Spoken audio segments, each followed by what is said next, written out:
evening, football fans, and welcome to 3 and Out right here on IE Sports Radio, your directory for all sports. This is me, your boy Larry B. Bringing you here live on a beautiful Tuesday. How's that for a change up on y'all? Tuesday afternoon, right here, talking football once again right here on 3 and Out on IE Sports Radio. We directly for all that sports, and we got ourselves one hell of a show to get through today. As the Bears finally win a football game. It's incredible. I mean, I didn't think they knew how to do it, but they do. Oh my gosh, they got a win. Moving on to Sunday, more excitement from a very dull week as the Jaguars. That's right, I said it, Jaguars, because it's spelt that way. I'm just saying, these guys actually beat the Buffalo Bills. I don't want to hear it about injuries. They lost. That's it. All right? The Colts, they looked like a football team, but then again, it was the Titans, which isn't really a good football team. So, you know, that's how that goes. The Colts give themselves victory. The Saints absolutely slap the Buffalo. Sorry, so I'm trying to make this sound cool, but they slap the Bill Belichick doing the Patriots. That was just a sight to see. Derek Carr, he deserved that, brother. I love Bill. I really do. I'm something against Bill Belichick. I'm just saying, it's amazing to see what's happened to the Patriots after, you know, my entire life watching football, seeing them destroy everybody else. So, anyway, moving forward, the Steelers beat the Ravens. What the hell's happening to this world? How did that even happen? The Falcons take one to the Texans after we all thought the Texans were worth the crap. Sorry, that was our bad. The Lions give themselves a nice victory over the Panthers as well. They're just not having a good season for the Panthers. But the Lions are having quite the season, aren't they? Also, the Dolphins earned themselves a victory over a team that probably shouldn't even be in the NFL at the moment. Those New York football Giants that should be, you know, relegated down to like the fourth league, which has been. Anyway, only in Premier League, I guess. Regardless, the Bengals caught the Cardinals, the Eagles. Well, that was a pretty good game versus them Rams with the victory. The Jets take out the Broncos. The Chiefs over the Vikings. The Niners absolutely destroy the Cowboys. And oh yeah, my stupid Raiders actually got a win. Ladies and gentlemen, you are now tuned in live to 3 and Out right here on IE Sports Radio. Yours for all.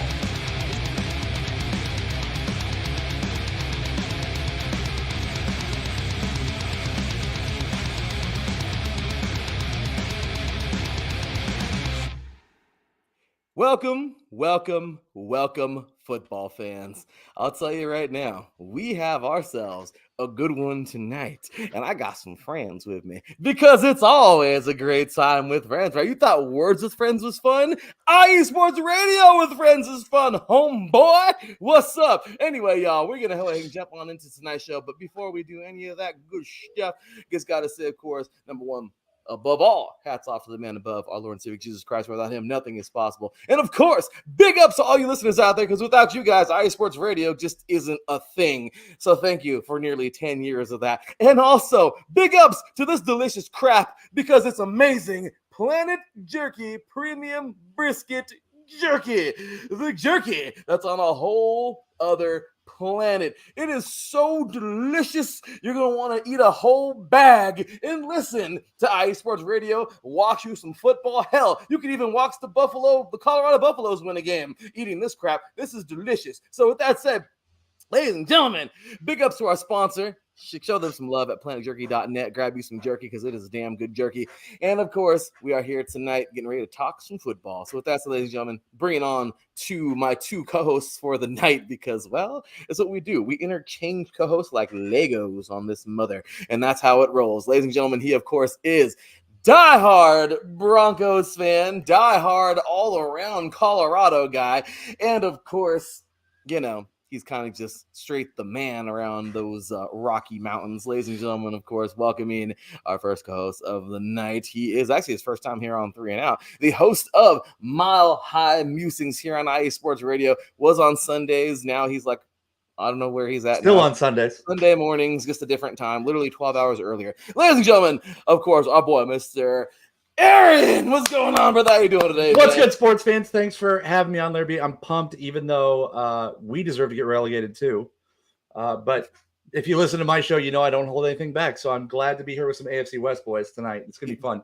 Right? We need. Oh my gosh, damn it! Tonight would have been perfect to have That's all right. Bishop on here tonight. Oh man, No, it wouldn't have because we play You stole Kansas my City on thunder. I was Thursday. going to say that. damn it! It would have been great. Yeah, we would have the good, the bad, the ugly, and the Ooh, stupid. yeah. We're the stupid. So we're the bad. We're the real bad.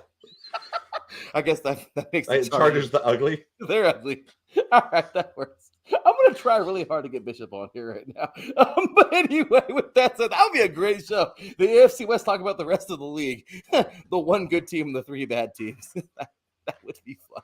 So anyway, of course, well, once again, welcome aboard Aaron Yowell. He's amazing. Glad to have him here today. And of course, IE Sports Radio Hall of Famer, the host of the SoCal Spring Sports Show, the host of Set Point, my co-host on 3 and Out Calls Edition. And seriously, there's a whole bunch of other things that I'm missing, but it's just not enough time in the show. Ladies and gentlemen, our boy, for the millionth time, I think, tonight, close to there, Teran Rodriguez. What's going on, Teran? How you doing tonight, man?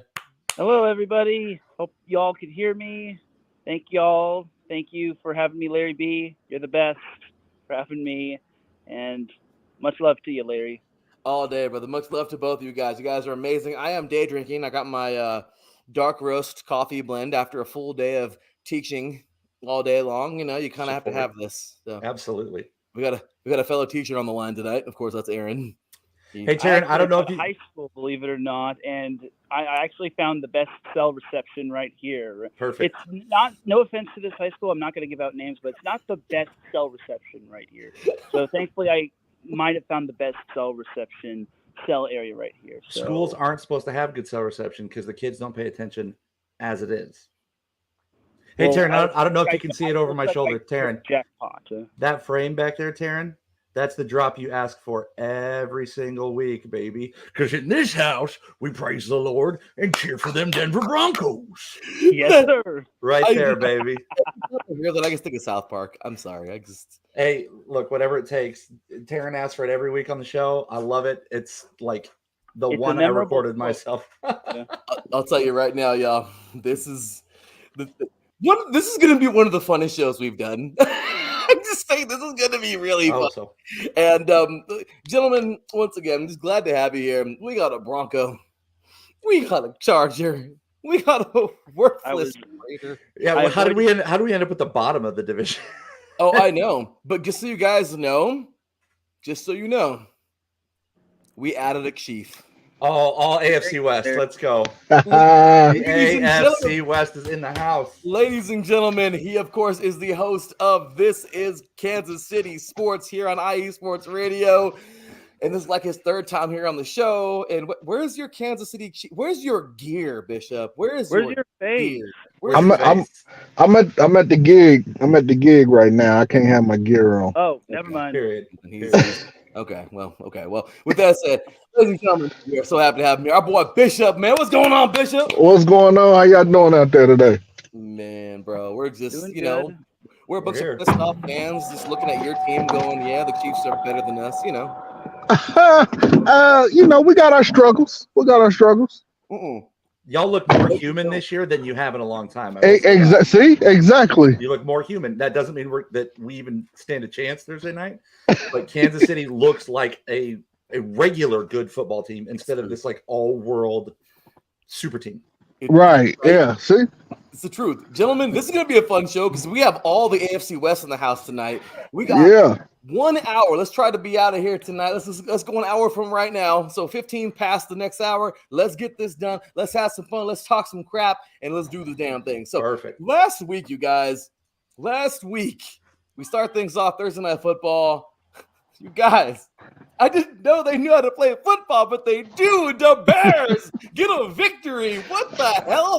What? How did that happen? Well, they did. It is 40-20 over the Commanders, who actually played the Eagles really good the week before. You tell me what is going on this earth. I don't understand. Maybe it's the end times. I don't know. But I don't know. Regardless, the Bears got a damn win.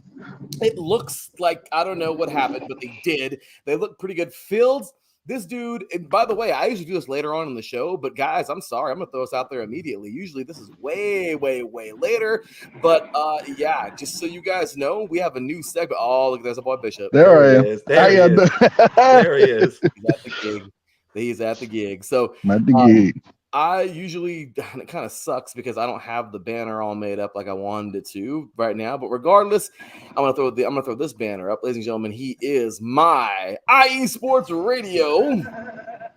We're gonna rephrase this whole thing. IE Sports Radio, of course, but he is the Planet Jerky. That's right, the Planet Jerky, our sponsor of IE Sports Radio.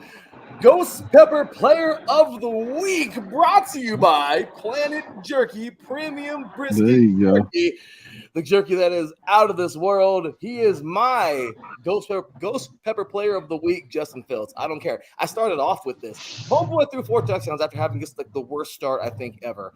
Dude threw 3 TDs, about 15 for 9, whatever, 282. Regardless, you guys, they got the win.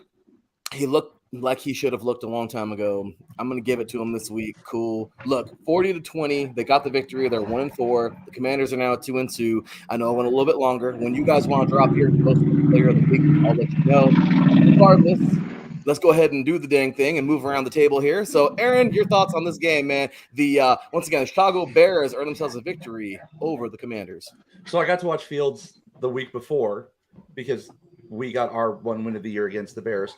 And I thought he came out guns a-blazing. And I'm telling you what, if he would have started this week the way he started last week, it wouldn't have even been close. The thing that's going to give me the yeah buts, and maybe I'm the yeah but guy this week, he's your Ghost Pepper Player of the Week. He only threw to 3 receivers. And I know that Sam Howell was playing catch up. And that dude, we made that dude look all world too. But Sam Howell threw for 388, and he hit 11 different guys in the game. So as much as like Justin Fields did actually do what he was supposed to do, he had a really good pass rating, threw for 4 tutties, ended up leading the game when they needed him to. I think that we need to not sleep on Sam Howell in this. Dude threw for 388. I mean, he threw 51 times because they were playing catch up. But 11 different receivers. He did throw a pick and only two touchdowns. But I think we need to not sleep on Sam Howell going forward. Damn good points there. Teran, how about this game, brother? Yeah, it's high time the Bears actually got a win, and they won it for Dick Butkus. And honestly, Rip. Yes. And DJ Moore had his coming out party, and this is why the Bears traded for DJ Moore, and this is why they gave up the number 1 pick for DJ Moore. And look at what happened. He had himself his big game, and props to the Bears. And unfortunately for the Commanders, they are streak breakers. They snapped the Eagles' winning streak as they handed them their first loss, and they handed the Bears their first win. So looks like the Commanders are still continuing their good habits. That's for damn sure. Bishop, the floor is yours, brother. How about this game, man? I thought it was a hell of a game. Let's see here. Justin Fields did what I didn't think he was capable of doing, and he played the way. Because I was like, honest to truth, I was like, Justin Fields is gonna end up like boy from the 49ers, Trey Lance. Yeah. That's what, and Kyler Murray. I thought they were all going to be. He was on that track. He was on that track, and I'm like, dude, this is, damn it. But No. DJ Moore did his thing. I don't know if I would give any of them the Ghost Pepper dealio. I got someone else in mind. Okay. So Okay, well, let's just continue on, you guys, because once again, we got a lot of games to get to and cover in such a little bit of time. So next one up on Sunday morning, the Bills will head on over to the home of the Jaguars. Just kidding. I mean, it might as well damn be, because the Jaguars seem to play over there every 5 minutes. And, well, I think they might have stayed over there, like Adam Carney said last week. Regardless, these guys, man, look pretty okay. The Jaguars look like like they can get a nice victory. Yes, there was a lot of players out for the Bills. Regardless, though, this was a good victory for these guys. Trevor Lawrence looked pretty okay. Homeboy went 25 for 37, 315. 315 yards, 1 TD. Etienne went pretty well, man. 2 TDs. Ridley went over the century mark on only 7 carries, 122 freaking yards on 7 carries. This team looked pretty good, man. The Bills, they looked a little out of place. I don't know if it was jet lag. I don't know what it was. Jaguars win this thing 25-20. Kicking it over to you, our boy Aaron. What you got for us, man? God, I feel like I have to defend all the losers leading up to when we get to talk about the Broncos so that I stay on brand the whole night. The Bills didn't get over to London until Thursday. I think that was a mistake because Jacksonville stayed there. I was pissed because Josh Allen is my fantasy quarterback, and he came out real slow and then had to play catch up. Trevor Lawrence and the Jags showed us last year. I think they showed us last year at the end of the year and then through the playoffs where they're headed. But I think this Bills team is better than 3-2. It's hard to be better than 3-2. They still scare me in the AFC, like them, the Chiefs, obviously, but Josh Allen's real good. And, Diggs had 121 yards on 8 catches. Gabe Davis had 6 catches for 100 yards. So you had 2 guys for the Bills over 100 yards receiving. The problem with the Bills right now, and I was looking this up before we came on, they don't have a run game. And that's killing them. Josh Allen is leading them in rushing almost every single game, if not every game, and that's killing them. So that's my take. That is a damn good take. Teran, what you got for us, brother? Well, honestly, I think the Bills playing from behind really kind of hurt them. And credit to Jacksonville, I really thought they had a good game plan coming in. I really think that Jacksonville deserves a lot of credit. And honestly, they've had their little ups and downs, losing to the Texans, and then they lost to the Chiefs, which that was a kind of a close game. They're still, I think, trying to identify themselves, but I think they're starting to slowly redefine themselves. I think they are trying to find their defensive flow, but honestly, I think they are really coming together here. Do I think they're perfect? No, but that's the beauty of it. I think they still have a lot of time left, and the NFL is kind of a marathon and not a sprint. That's for dang sure. Good points there, man. Bishop, how about you, brother? How about this game, man? Man, I don't even know where to start with America's sweetheart, Josh Allen. That's what everybody, they want to give him the MVP just after one game. They want to give him the Super Bowl. They don't want him to earn it. Look, what I saw from Josh Allen, and he didn't do bad. He really didn't play that bad. I've seen worse from him.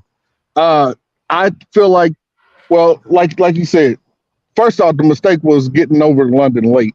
That was stupid. I don't understand that. Second, I think the Jaguars they wanted to prove a point, and they did. That's what it was. They had a game plan. They knew that. Sorry for that, sire. They knew that I feel like when they played the Falcons, they weren't really showing their hand. I feel like they had this game plan for the Bills the whole time. They knew that the Bills was next, and this is what they had planned out. I don't think the Bills was prepared for the Jaguars. I think they figured we'll go over there, we'll dust them off. It's the Jaguars. We got this, we got that. We're better, we're superior. We don't have to prepare for them, and I think it was a mistake. That bit him in the ass. Yeah. That's exactly what it did. It hit him right in the ass like the mailman. That's exactly what happened, man. Yeah. So moving forward, the Colts. You guys, the Colts. I'm just saying, look, the Tennessee Titans, I've been riding them for the last couple of years. This team, a couple of years ago, our very own Bobby Cash, who's actually live right now on Philly Sports Talk with Chris Amos, he called them the worst first seed ever, and they seriously were the worst first seed ever in a horrible division. And this team just, I don't know. I'm a big Vrabel fan, as I always say each and every week, but this team just looks horrible. I just don't know what's going on. I want to defend them, but I can't. Nothing's going good. D-Hop, you should have signed with the Patriots. I'll say it every week. I don't care. Anyway, with that said, the Colts, man, 23-6, nice little victory here. Tannehill, I guess Tannehill. Minshew is leading the charge over there, I guess. Look, at the end of the day, this guy, man, Moss, 23 carries, 165 yards, 2 touchdowns. You know what? Downs damn near hit the century mark. 6 receptions, 97 yards. Even Minshew, man, 11 for 14, 155. He didn't have to do very much, man, because Moss did it all. Regardless, this was just the defense actually played too. So, so I'm gonna shut up, man. We're gonna pass it around again. So, Aaron, what a game, man. Colts beat the Titans 23-16. So, like you, I secretly kind of love the Titans, or I guess maybe not like you, but I secretly kind of love the Titans. I want them to be good only because I like Derrick Henry. I think he's a good athlete. I think that's where the buck stops for me. I don't like Tannehill. I think they have the most buck wild uniforms and color scheme on the planet. They're like something you made in NCAA football back on like the Xbox 360 or the original Xbox. But I think we're seeing the decline of Derrick Henry this year. And of course I picked him. Thinking I was going to get one more year out of him. But, like you said, Gardner Minshew just came in and had to manage. The running game is going for the Colts, and they're getting Jonathan Taylor back, which is only going to pay dividends for them. And their defense stepped up. And all you have to do is contain Derrick Henry, and Tannehill's not like dare Ryan Tannehill to beat you. I think that was the Colts mindset, and it worked out for him. My gosh, yes, hit it on the head. Teran, how about this one, man? Yeah, and you got to give credit to the Colts. Anthony Richardson actually did play, and unfortunately he suffered a shoulder injury. And this is why you kind of invest in a backup quarterback. And Gardner Minshew was ready to go, and honestly, this might be his team until Anthony Richardson does get better. And I got to give credit to the the Colts defense for coming up big on a 4th and 1, and then they stuffed Derrick Henry on a run, and they eventually took over, and that was pretty much checkmate right there for the Titans right there. For the Colts against the Titans. And there's a big win just because now this gets really interesting. But now for the Colts, you kind of have to wonder what you're going to do going forward with Gardner Minshew. And for the Titans, now you have to wonder, is Tannehill the man? And do you have to go with your other quarterback that you drafted in the 2nd round that likes mayonnaise in his coffee? I'll tell you, good point there, Bishop, man. Follow this one up. First off, screw Derrick Henry. It cost me $6,000. All right. Everybody clocked 100 yards except for him. Screw that clown. No. That's what I'm saying. I should have knew better. I should have known better because he just did it the week prior. He hit 100 yards, and I should have known that it wasn't. But I'm like, it's the Colts. He's going to run all over him. I should have known better. But yeah. First off, give some claps to the Colts because they did stuff. It's not easy to stop Derrick Henry. But like Aaron said, if you take away Derrick Henry, then the Titans have nothing. And from experience and watching the Chiefs, that's the key right there. Stop Derrick Henry. Anthony Richardson, I am real high on him. It's a shame that he keeps getting injured. What is this, like his 3rd injury already? Yeah. Man, I think it's time to sit him and let him just sit back and watch and learn a little more. Unfortunately, it's from Minshew, but Minshew's not bad. He's a solid backup. So, just sit back and watch a little bit more. I mean, you got to say, because it looked like his shoulder might have been dislocated the way he was laying on that field, tapping at it. And I've suffered from a dislocated shoulder before, so it's not fun. Yeah, man, I don't know. As far as Tannehill, I think it's time to. I think they're going to probably ride out with him the rest of the season. But there's no way he's coming back next season. He shouldn't anyway. Yeah, I don't see that either happening. I wouldn't be surprised if they transition to the kid from Kentucky, depending on how the rest of the season goes. Yeah. If they have a guaranteed losing record, there's no reason they shouldn't start transitioning from Kentucky. No. Like give him live games, give him real bullets. What's the worst that can happen? You win. Right. I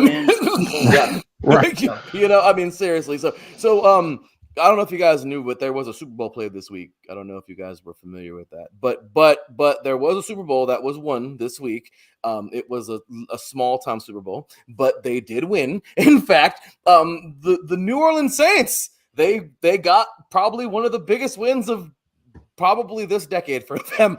And good for them. They will absolutely destroy the Patriots, and the Patriots, well, they're just kind of the biggest cluster F you can think of That's right not now. true. That's not true. Okay, well, That's not true. besides the Raiders and the Broncos. but so that's happening. And Derek Carr, 18 for 26, 183 yards, 2 touchdowns. My goodness, Kamara went for 22 carries, 80 yards, 1 TD. Thomas, 4 receptions, 65 yards. At the end of the day, man, this Mac Jones, man, I don't know. My boy is a big-time Patriots fan. He's like, they got to go. He's like, I don't even watch any more games until he's gone. I don't know. But I want to hear you guys' opinions. My personal opinion is the Patriots got, man. That's all there is to it. The Saints did their thing. They went out there. They played. They balled. They got it. Good for them. They got the victory. They jumped to 3-2. The Patriots fall to 1-4. This is the turning of the tide. I don't know. The changing of the guard, whatever you want to call it. But Aaron, man, talk about this game, brother. It's going to be hard to be objective on this one because I traditionally hate the New England Patriots because the Broncos always have to play them because it was the Peyton Manning, Tom Brady thing, blah, blah, blah. And we still have them on the schedule, which is great. But the other thing about this that jumps off the page at me is that there are a lot of people in Broncos country, and especially like in the Yowell house, that were pissed that we didn't pick up Mac Jones in the draft when he came out. And I didn't think he was NFL ready, and he's showing that right now. Yeah. I don't think he's an NFL quarterback. I think he's at best, like I think his ceiling is Gardner Minshew. Like he could be a serviceable backup who could come in and steal you some games because he's not even managing games right now. Mm-hmm. He's been pulled 2 weeks in a row. He at 12 for 22 for 110. He had 2 INTs, and one of them was a pick six. He threw a touchdown to the wrong hat, and that one. And you know, Saints had a balanced game, and they look so freaking smart for having Derek Carr right now. They look freaking brilliant because I think that's a good fit for him, and I think it could, if the defense keeps playing like that for the Saints, it could take off, and they could make hay in the South. Oh, that's for dang sure. Teran, brother, what do you got for this? I think the Saints really kind of had their little bounce back game after what happened to the Bucks last week. Mm-hmm. So, unfortunately for the Patriots, they are just not unfortunately for the Patriots, they are just a mess right now. And this is kind of the big question. Is Mac Jones just really the guy? And I don't think he's the guy. I mean, his first few years, he was solid, but now I think his time is kind of starting to become up. So, and the Patriots just don't have those big-time flashy guys. They don't have Gronk. They don't have Edelman. So they kind of got to go make big-time splashes this offseason. So I just don't think that they're a good team, unfortunately, for their part. But the Saints, they look solid, and they're still in the thick of that AFC or NFC South race. You reminded me of draft day over here, Teran. Sonny Weaver Jr. People pay to get wet, Sonny. People pay to get wet. So this game, make a splash. So this game, Bishop, talk to us, brother. All right. So first off, hats off to Derek Carr and them Saints, because when you can hand Belichick a 0, yeah. Holy smokes, bro. Holy smokes. So with that being said, I think it's time that the Patriots and Bill part ways. I think it's over. I think we found out that it was Brady and not Belichick. I think that's what we found out. I think we're finding that out because we had, 2 seasons separated from Brady, and they're not doing too good. Derek Carr, and to me, the Saints are the Raiders of the South because it fit. I know it sounds odd. I'm not saying this Raiders. I'm saying the aura that the Raiders are like a badass team always, whether they win or lose. They're a badass team because of the aura that they have, right? Yeah. And the Saints remind me of that. Unfortunately, it sucks that. Can we imagine if the Saints would have had Derek Carr and Sean Payton? What the hell would have happened? So that would have been devastating for the South. So, because Sean Payton can be a badass, I mean, I don't know what he got going on. I think they're bidding for Caleb Williams. We'll get there. We'll get there. So I think that's what's about to happen here. So, but yeah, because Sean Payton is very fond of Mahomes. And that's the next best thing to Mahomes is exactly. So, But yeah, that's man, that was crazy. That game was crazy. I was like, damn, I didn't think that they were gonna do the Patriots like that. But Mac Jones, I think it's time for, I don't, like you said, a backup at best. Yeah, I will go find anyone else. They need Belichick needs a veteran quarterback, someone who can manage. They know what they seeing on the field. You know, it don't take much to be like, hey, run this play. If you know this play, if you see this play falling apart immediately, you know what to do. And even though Mac Jones got benched 2 weeks in a row, the benching came too late. Oh yeah, you should have benched him a long time ago. Yeah, long time ago. You probably could have saved the game. But yeah, that's a it's the truth. So we were talking about putting up the 0 on Belichick. They haven't been shut out since 2003. Crazy. That's the last time. I had to look it up because we all were geeking about it.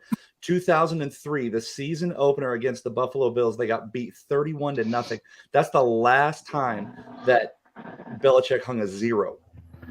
You guys, that's crazy. That's hey, has anyone checked on Mikey Two Guns? Oh, I don't even know what he is. I was hollering at him on the show, and I was like, "Where are you at, man? Because you have to explain this." You need to put out a I feel you. Poor Mikey, man. He was on the show a couple weeks ago, but it's 03. Williams, though. 03. I mean, they're gonna have to make some draft splashes, though. They're gonna have trade to up, guys. And the Patriots aren't used to having to trade up. Yeah, you know what I mean. Like they sit at the bottom of the first round traditionally, and they'll steal a guy here or there, and they'll steal a late round guy like Edelman, you know, that Wes Welker type, and it works out. But yeah, I mean, I guess like you were saying, how much of it was Brady? Because look what Brady went to the Bucs and did well without him. Yeah. With subpar coaching, and not he had to call his own damn plays. Right, and he didn't have the toys. He didn't have all of the toys in Tampa. Exactly. He was blamed for some of the losses. So. Yeah. You guys, 03. I was a freshman in high school. TRL was relevant on MTV. MTV was relevant. MTV was actually relevant. I mean, we can just go down the list of the things that happened last when the Raiders were good. That's all. Yeah. We were worth the crap. Wow. Okay. Anyway, guys, so let's go ahead and get through these one. Let's get some quick hits on the rest of these games from here on out.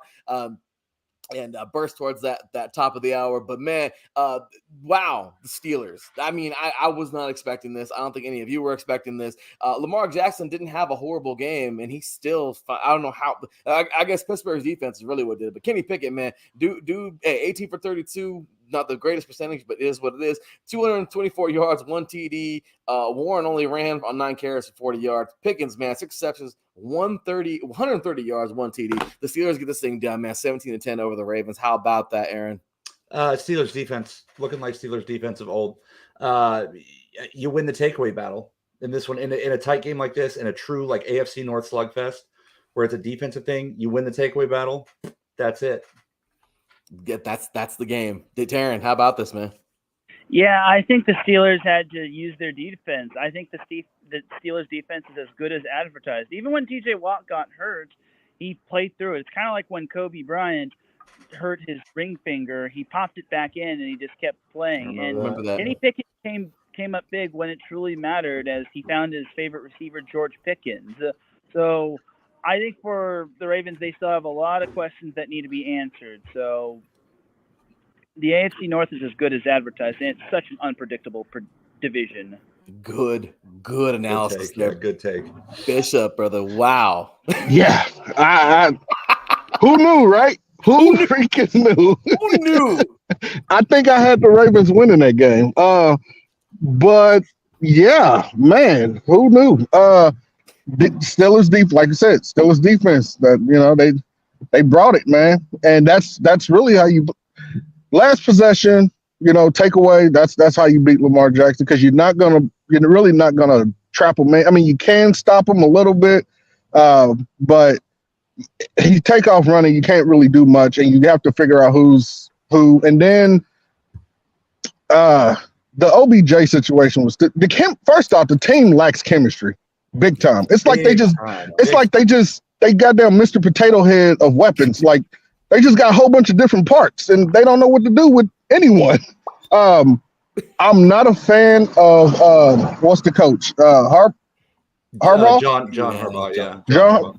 John Harbaugh. dude, he's not an offensive coach. He's a special team, right? Yes, Dude, broke into what? special teams. Mm-hmm. What the hell? Like, no, I'm not a fan of his coaching because he don't even know what's going on half the time. No, He's, like I feel like that's a problem with coaching. Like, if you got a coach on the sideline that's like a special team or defensive minded coach, like, yeah, you'll probably be good with special team and defense, like Salah or whatever, Robert Salah. Mm-hmm. He can see defensive wise, but offensive wise, you don't have a clue what the hell is going on. You don't know how to correct something or nothing. So I feel like that's the problem. Too much money was spent. Like, Lamar deserved a paycheck, but I feel like too much money was spent. Too much money was spent on Odell Beckham. I told my coworker, he's oh yeah, it's about to be on. They got OBJ. I said OBJ's gonna be hurt. Yeah. And here we are. He's gonna piss and moan about not getting the ball. Oh, he's gonna piss and moan about not getting the ball enough. Yeah. Which is why would you sign to a run first team and you like what the hell? And that's the thing. They are, and they were in this game, and yet it's not for lack of trying. Because, like you said, Bishop, take the ball out of Lamar's hands. He's not going to beat you if he don't have it. He's not going to be. He don't have it. Yep. So Bishop said John Harbaugh is like, you know what the hell he's doing. Who was he? Mark Davis? He's doing his best Mark Davis impersonation, I guess. He don't understand what's on that field when it comes to the offense. He has no clue. Davis, except for with owning a team. So I think it was just Lamar. Early stages, Lamar was saving his ass by redefining the game and doing all that running. No one was prepared for all that running that he was doing. By being and it looked good. Yeah, exactly. Yeah. But when it comes down to, all right, if I stop you from run, and the Steelers has always been good at stopping the run game. So what you thought you was gonna run on?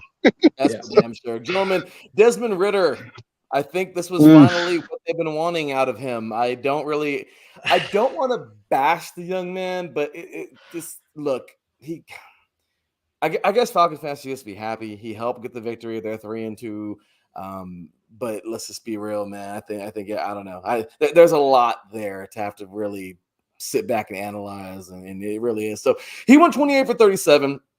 329 yards, 1 TD in this Falcons victory over the Texans, 21-19. The Falcons, they looked okay. Defense, actually, they're pretty solid. The Texans were a couple plays away from winning this damn game. I mean, that's just really what it was, man. Stroud's looking like the real dude out of this last draft. But overall, man, Robinson, 14 carries, 45 yards. Or 46 yards. Kyle Pitts, 7 receptions, 87 yards. Almost got to the century mark. Gentlemen, this was a decent game just to watch. But just, 3-2 Falcons, 2-3 Texans. This is just one of those weirdo games, and it's a lot of things to take into consideration for those Falcons coming up. But Aaron, what about this game, man? This was the noon game that was on in the house for us. It happened to be, we all decided, hey, let's watch the Texans because it's a couple hours on the road. That's where my in-laws live. But like you said, Larry, I think CJ Stroud might be the dude. And we've been talking a lot. If you listen to all four of us, we've been talking a lot about the run game. Wait till he gets a run game and he can run play action, because he has toys on the outside and he's got a good tight end in Dalton Schultz, who's not getting utilized right now because tight ends need a run game to run play action routes. Former offensive coordinator. It is what it is. Talking about people that don't know what they're doing. But wait till CJ Stroud gets a freaking run game, man. I'm calling it right now. Mark the date, 10-10-23. The Texans will end up being the power in the AFC South if they get a run game. I can see that. Teran. I was very surprised the Texans actually lost this game, but the Falcons, they're a little solid. If they can get the better quarterback, I just don't think Desmond Ridder is the guy. Now, I will say this. Bijan Robinson is as good as advertised. Drake London is that dude. And they just got Van Jefferson in a trade. And their defense is pretty under the radar. So if they're just one quarterback away from actually being able to contend in the NFC. So I'm just going to say the Falcons, that's just a pretty good win against the Texans. Tell them, Teran. No, that was some real stuff. Bishop, what about this game, brother? Again, who knew? Yeah. I did not expect the Texans to drop this game. Clearly, it was a close game. It was a good game because the Texans, they were almost there. Texans, like you said, they're missing a few pieces. They get that run game together. It's going to be a problem. Jesus Christ. Sorry. They get that run game together. It's going to be a problem. I think C.J. Stroud is the one for them. That was a perfect pick for them. The Falcons, they need a quarterback. I know they're kicking themselves in the ass for Calvin Ridley. That guy is still that guy. And I don't know how you messed that up, because if you had Calvin Ridley, London, Bijan Robinson, we wouldn't be that score would probably be like 31-0. Yeah. If they have them, then Desmond Ridder is their guy. Then Desmond Ridder is that guy. Would be that guy. Yep. Totally agree, guys. The Lions, oh my gosh, they're 4-1. Did anyone ever see this coming? And the crazier part is the Panthers are 0-5. Look, I'm not going to sit here and hate. Teran knows, we've been doing 3 and Out College Edition for like 7 years now. I've been this kid, man. I've been such a fan of Young since modern day. But I just, he's having such a hard transition to the NFL. Bishop shaking his head over there like he doesn't belong or something in the NFL, which I get it. It's hard.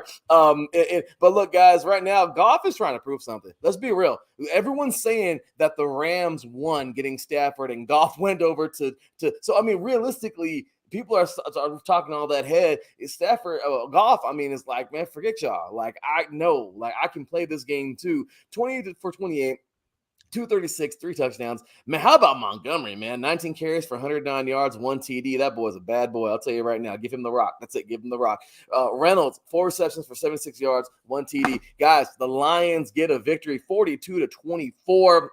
At home, the Motor City Kitties. I'm just kidding, but these guys got it done, man. What a hell of a victory! 4-1 on the season, and yeah, Teran's at the beach right now, Marcus. That's where it's at. You know? He's surfing. So anyway, he's having a ball in the chat. So we appreciate you, Marcus. Of course, the host of Gloves Off, our very own combat sports show here at IE Sports Radio on Sundays. You're not going to want to miss him, man. Great show, great dude. But anyway, Aaron, how about this, man? The Lions get that victory. I was listening to a podcast today on the way back from work about the Lions rebuild and how it's probably what the Broncos need to do. And I started thinking about the pieces. And when you have David Montgomery averaging almost 6 yards a carry, Jared Goff can not fail. Really, he's not a deep ball guy. He wasn't at Cal, right? So all the way back to college, he wasn't in LA. So if he's working with second and short, third and short, that's right in his bag versus trying to, like Sean McVay. We talk about coaches that know stuff. Sean McVay's a great coach. I think he wanted Jared Goff to take the top off a lot in LA. I don't think that's his game. I think he needs to be a quarterback that's got a run first mentality offense so that he's just dinking and dunking. And then he still has a 79 QBR and a 132 quarterback rating. Like, he looks great right now. And he, like you said, he's out to prove. He does. And a wonderful analysis. This is the truth, man. That's exactly what he's doing. So how about this, Teran? The scary thing about this game is that the Lions didn't even have Amon-Ra St. Brown. Yes, that's true. So their top receiver was Josh Reynolds, who was with Jared Goff back in the LA Rams days. Mm-hmm. So honestly, the Lions are really shattering the expectations, and their only loss was in overtime to the Seattle Seahawks. So they're one overtime loss away from being undefeated with the Niners and the Eagles. So the Lions are really proving everyone that they deserve to be amongst the top teams in the NFC, and they're really impressing me. But for the Panthers, it's just growing pains, and for Bryce Young, this is just another game where it's just a live and learn moment, and it'll come. His first win will eventually come, but it just wasn't this week. Yeah, that's for damn sure. But we'll see. What, man, the Lions, though, it's time to get hyped about these guys, man. Bishop, talk to us, brother. Talk to us. Okay. God damn. Oh, He had to get ready. This was expected. This was expected. Young, I not ready. Not ready. I just didn't. I didn't. Well, let me take it back. I mean, he was a stellar quarterback in college, but we all know that the transition it can be a lot. It can be very difficult. Mm-hmm. I don't think he's in the right situation. I think they're probably gonna, if they don't hurry up and build around him, Yeah. they're gonna ruin his career. And that's the Panthers. The Lions, I'm sold. I'm sold. I'm sold. I'm buying in. I'm sold because when the trade between Stafford and Goff happened, I was like, oh, they're both trash cans. They just really traded for the same player. Yes. Yes. Like this is the same. This is Round the pick. same mess. So that's what I thought. I'm gonna have to walk it back a little bit because you're right. Golf is a dink and dunk player, which in reality makes him a very smart quarterback. Yeah. And you win games. You know, you can kill him by 1,000 cuts. You don't necessarily take the top off. So, and them doing these numbers without St. Brown, my guy Montgomery. At first, I was like, the Lions is tearing their damn team apart when they got rid of Swift. And Yeah. but I was like, dude, what the hell? Who y'all gonna get? And then I saw that they got Montgomery. I was like, cool, because I'm a fan of Montgomery. I think he's a good running back. I can't wait. Hopefully, Tariq Cohen can make his way back and go somewhere. But so yeah, the line. I'm sold. They're doing good. That team is gelling on both sides of the ball. They look like a complete team. 2 weeks ago, the Dolphins made a 70 burger and served it. Why you got to bring that up? Served it nice and hot. That's to the okay. Broncos. And then they got embarrassed. And so then they got theirs by Buffalo. Last the week, very next they got a week. 50 burger put on them. It was really Maybe bad. that's why I love Josh Allen, because he came to bat for me. This week, the Dolphins should have put up another 70 burger on a team that I think is actually worse than the Broncos. Thank I you. went there. Thank you. And, well, they didn't. Regardless, they still got a victory. Tagovailoa, man, went 22 for 30, 308 yards, 2 touchdowns, but also 2 picks. Okay, again, 11 carries, 151 yards, 1 TD. Tyreek Hill, I think somebody in this chat room knows a thing or two about this guy. 8 receptions, 181 yards, 1 TD. He's just going to do it when he gets that wide open. Dude, put it on him, man. 4-1. How about this, man? The Dolphins 31-16 over the Giants. The Giants go 1-4. The Miami Dolphins are now 4-1. And yeah, man. Marcus says here in the chat room, Daniel Jones, we need a refund. I mean, damn. Yeah, I think you said it best, man. Aaron, wow. How about this, man? The Dolphins stop the Giants and just keep on rolling. Marcus taking my take there, because I was going to say Danny Dimes got paid and then just decided to chill. Like, Danny Dimes got paid and now he's fine.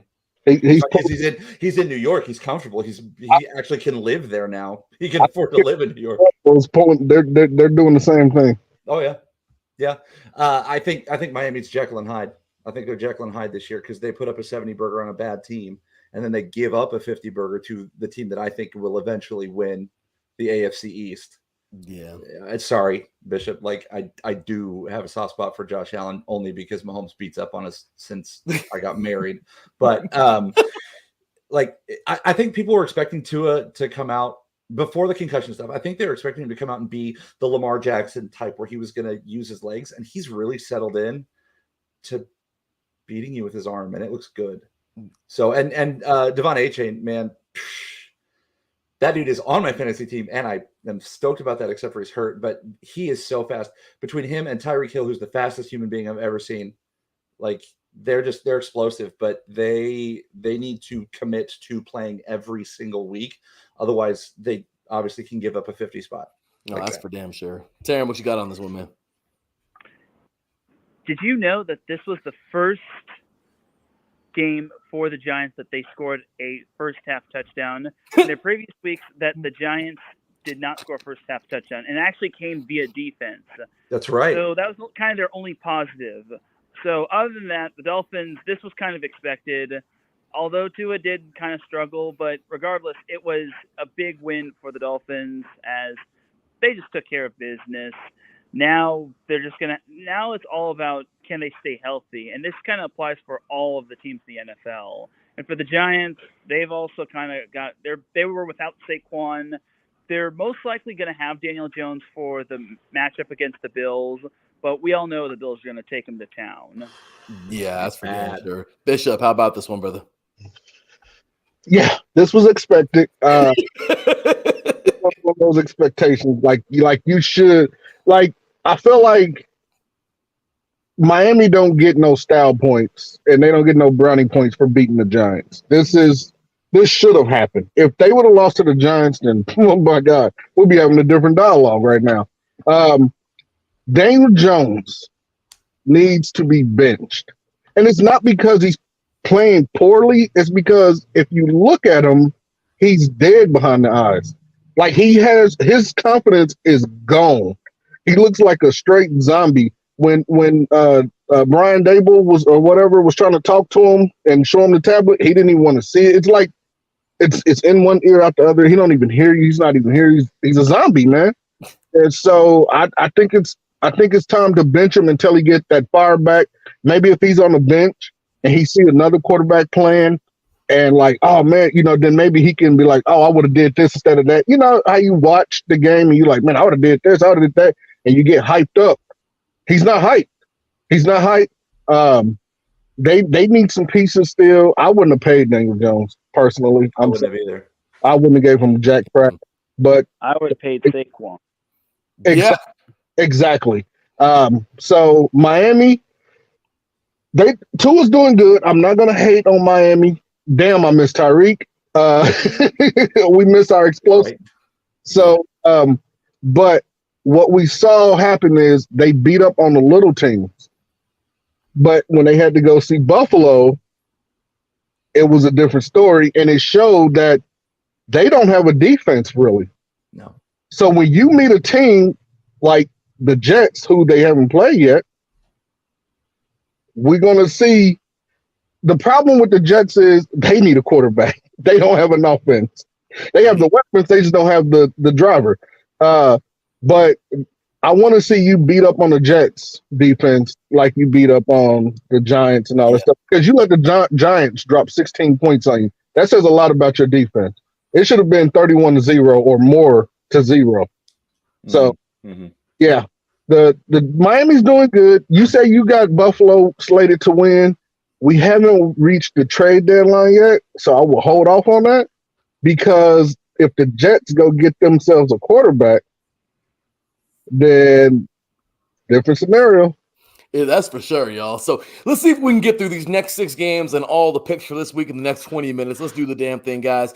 The Bengals, how about this, man? They're back in their winning ways, 34-20 over the Cardinals. Maybe they're not back in their ways. It's just not a very good team. Regardless, Burrow went 36 for 46, 317 yards, 3 TDs. He threw a pick, but hey, Mixon was live and indirect, 25 carries, 81 yards. The man did his best in that game. Chase, 15 carries from 192 yards, 3 touchdowns. At the end of the day, man, the Bengals had to pull themselves out of a hole, and here they are. So 2-3 now in the season. The Cardinals are now 1-4. Aaron, wow.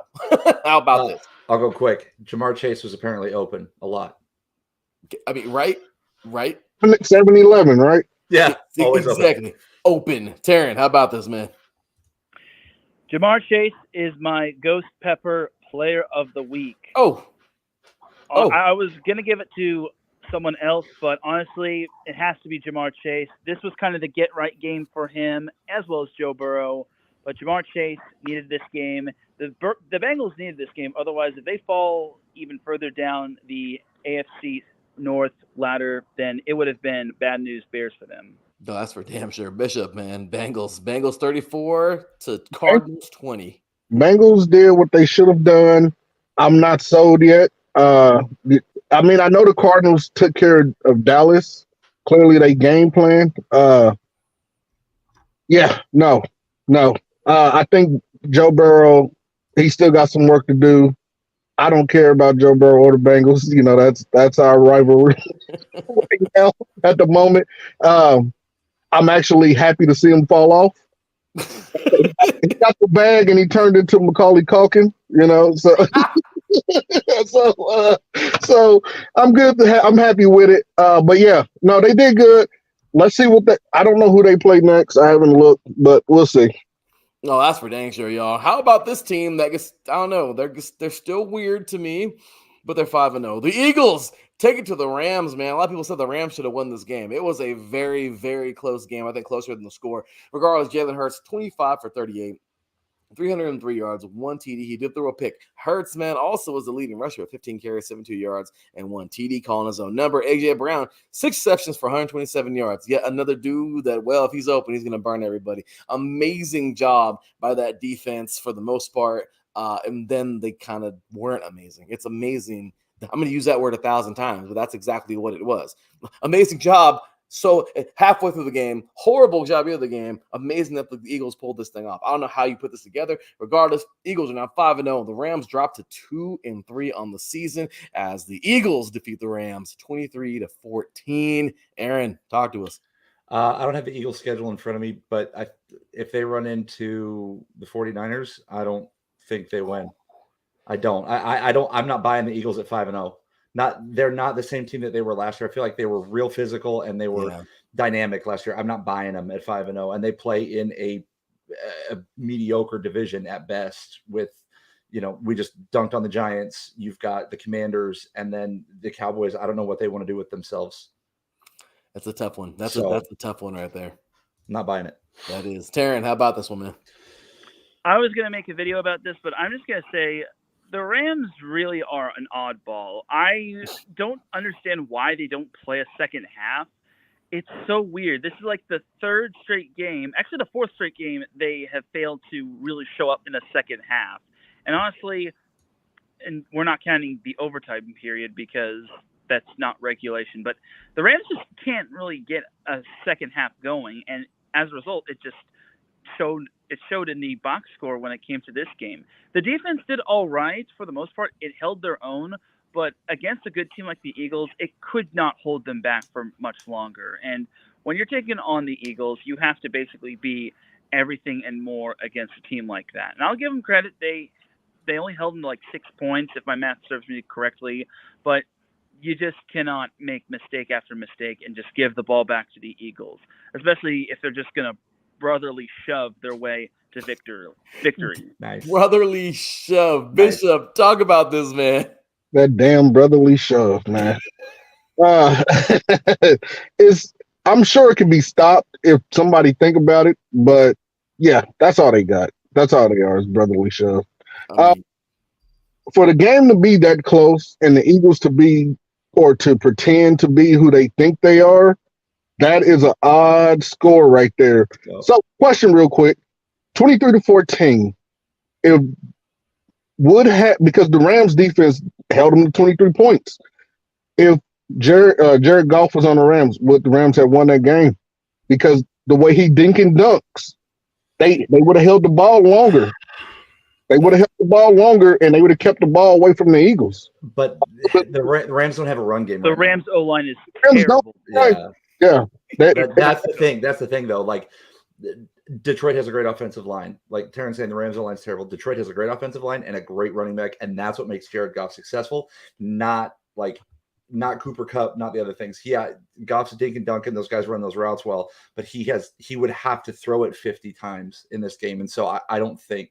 You don't think? No, I don't think. I think it's probably worse. I think it's probably 35-14 or something at that point, because Goff's got to throw, and that's just not his thing.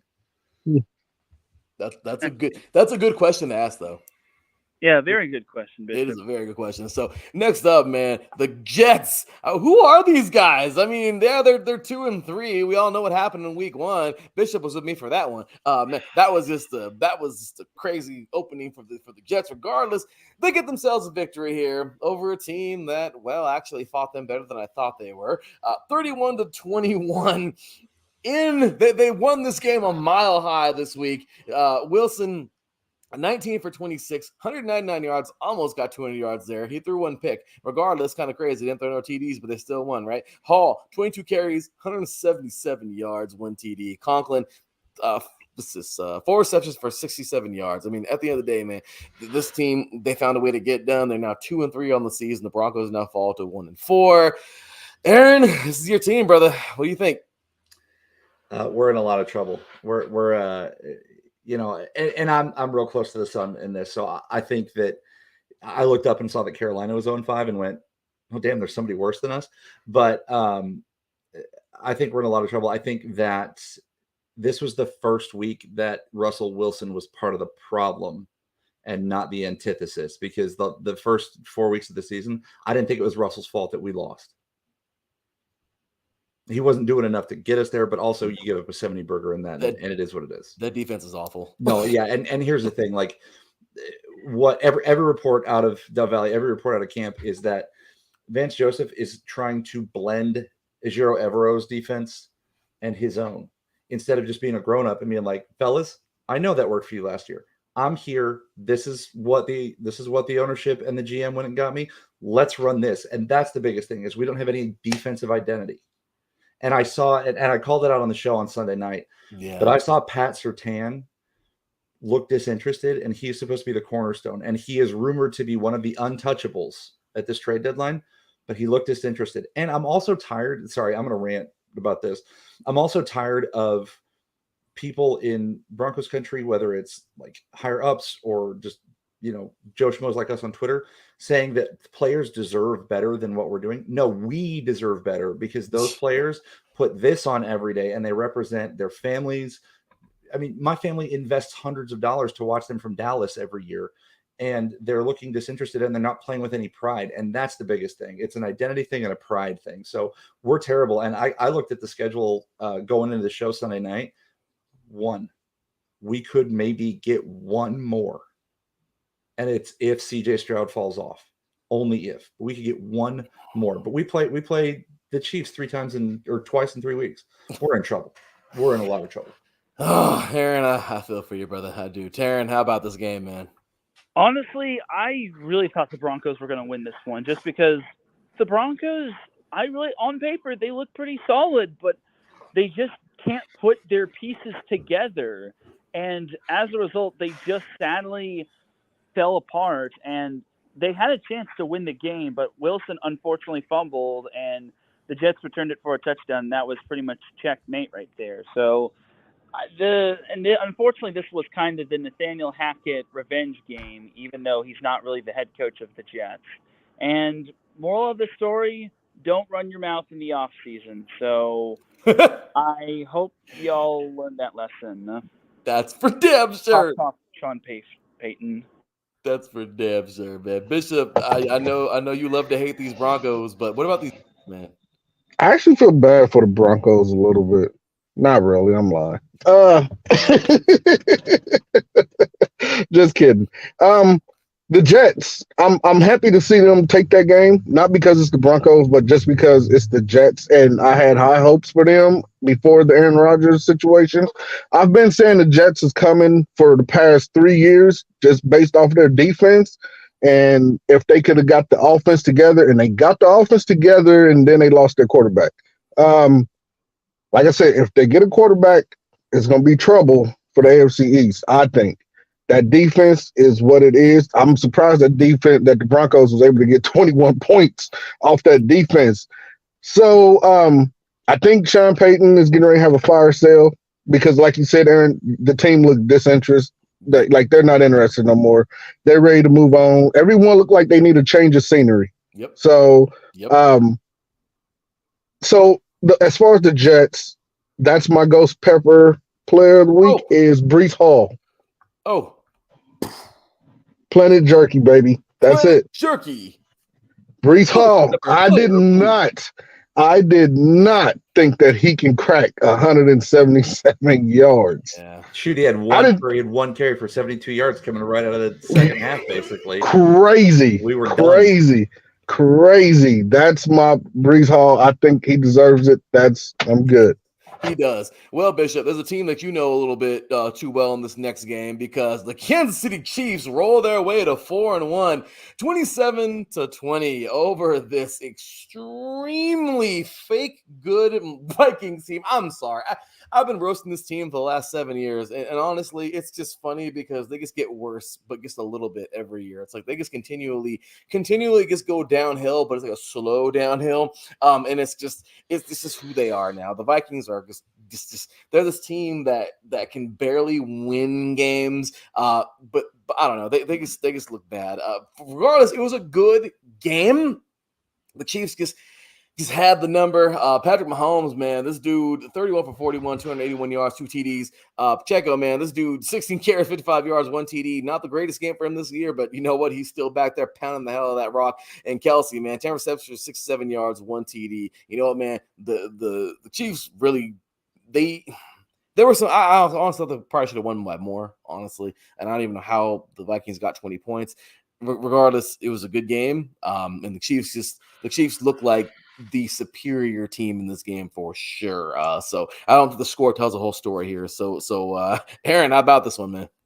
Well, like I said, kind of when we kicked it off, I think the Chiefs look more human than they have in the past, but they're still like, I don't know if they were like a tiger playing with its food with Minnesota. And like you were saying, Minnesota just keeps getting worse. It blew my mind that they were 1-4 because, like Teran was saying about the Broncos, on paper the Broncos should be good. On paper, the Vikings actually should be good, but they can't. And then they run into the Chiefs, who just are good, just full stop are good.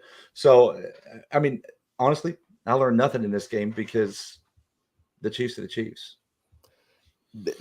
Well set mic drop. Teran, how about this one, man? I was a little surprised the Vikings actually kept up with the Chiefs, but when it comes to the Vikings, I kind of think they're the Chargers of the NFC. They always play every opponent close, but they wind up falling on the other side of the score. Now, that was the opposite last year, as they won every close game by 1 score until the playoffs. Now it's kind of a flip-flop where the Vikings are just on the other side of every 1-score game, which is not good. And what's worse is that they have Justin Jefferson on IR. And the Chiefs kind of dodged a bullet with Travis Kelce avoiding a major ankle injury, as unfortunately the turf monster kind of got him. But dude, that looked like he blew his Achilles. I watched it 15 times, and it was so gross. He came back, and he was able to muscle his way in and get a touchdown. And I was fearing for the worst. I'm like, oh man, why does the injury bug have to basically take away the fun players? And thankfully, Travis Kelce went stone cold Steve Austin, came back, and basically willed the Chiefs back to victory. And they look good doing it. Bishop, this is your team, brother. How about them? I'm not satisfied with the win. I'm happy for it. I'm happy with it. I think we could have did better. There's still a lot of work with the receiving core that needs to happen. We're still not really meshing like they should. I mean, I know Mahomes can take mediocre receivers and turn them into something, but they still have to have the ability to know that, hey, if you see Mahomes run, you keep running, because the play is extended at this point. And Kelce knows that. And that's why when Kelce went down, I said, oh, crap, it's his Achilles. Because the way he went down, I said, damn it, it's over. But I was happy that it's not. We saw him in training camp today. He looks okay. He's not running real hard. He's jogging. But the Vikings, I'm not surprised that they're able to keep up, because our secondary still got, some little work to do as well. And we actually are lucky that Jefferson went out, because I think he would have turned on the afterburners, man, and he would have went full crazy on us. And I think the score probably would have tilted just a little bit. But yeah, so. Well, I'll tell you what. Cousins was starting to find his rhythm before Cousins went out. He was starting to put it together, and that's why I couldn't believe it was as close as it was. Yeah, he was fine, and that's one thing about the Vikings. We said the Vikings keep declining, and it seems like they're getting worse and worse. Again, when you discharge all your key players and stuff, I don't understand what a team expects to happen. But Cousins is the glue, man. That dude is the Flex Seal that is holding that shit together right now. Well, I'll tell you what, guys. There's a guy by the name of Mr. Relevant every year, and well, this Mr. Relevant is really, really showing how relevant he is. Ladies and gentlemen, Brock Purdy, 17 for 24, 252 yards, 4 touchdowns. You guys. The San Francisco 49ers hung 42 on the Dallas Cowboys, 42-10. But you see, look at Teran, gets punched in the camera. That's exactly what they did repeatedly. It was the beatdown, I think, of Ivan. Man, to me, this is worse than the Broncos getting beat, because at least, the Broncos aren't that good.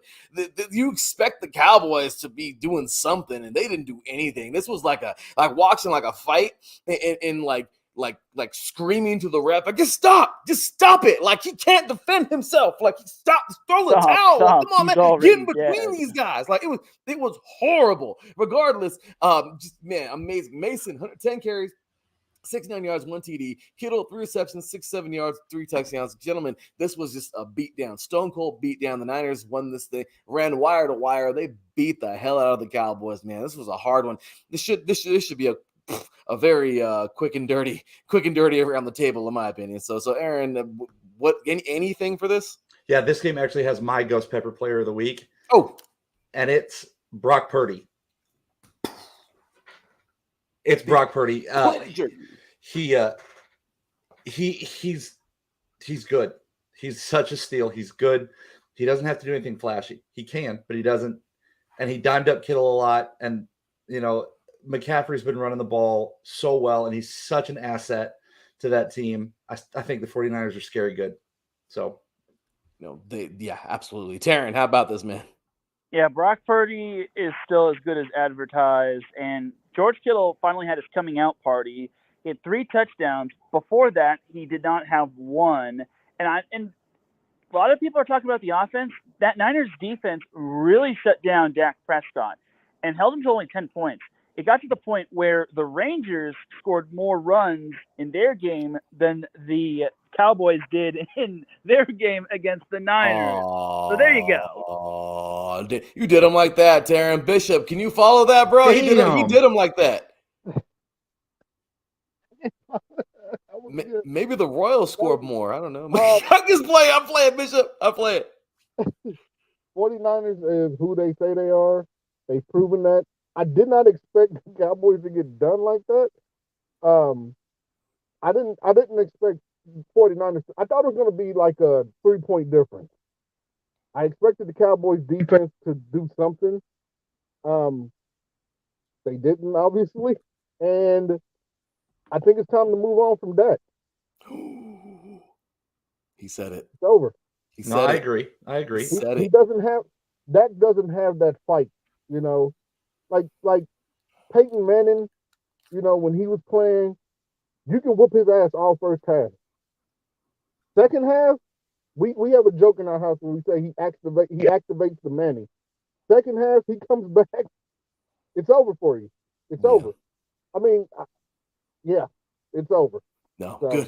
Good call there. Well, we got one more game, gentlemen, and well, can you believe it? My sorry ass Las Vegas Raiders finally won a football game. I know we won one. Give them some claps for winning. This team just looks bad. Every single week, they look bad. Why is Colton Miller on this team? Yeah, I mean, for real, homeboy, I don't know. But every single offensive lineman looks like they don't want to be there. Crosby, well, it's expected of him. But, Spillane caught 2 picks. Good for him. At the end of the day, though, man, this offense looks absolutely horrendous. Jimmy G, 20 for 31, 208 yards, cool, 1 touchdown, 1 pick. Jacobs, of course, the leading rusher last year of the NFL. Now he's just looking horrible. Of course, the offensive line doing no favors. 20 carries, 69 yards, 1 TD. Myers, the dude was a godsend to this team, because I feel like without him, they wouldn't be worth a crap. And Adams is doing his best out there, but they feed on each other, really. So 7 receptions, 75 yards, 1 TD. Realistically, guys, the Raiders should have lost this game.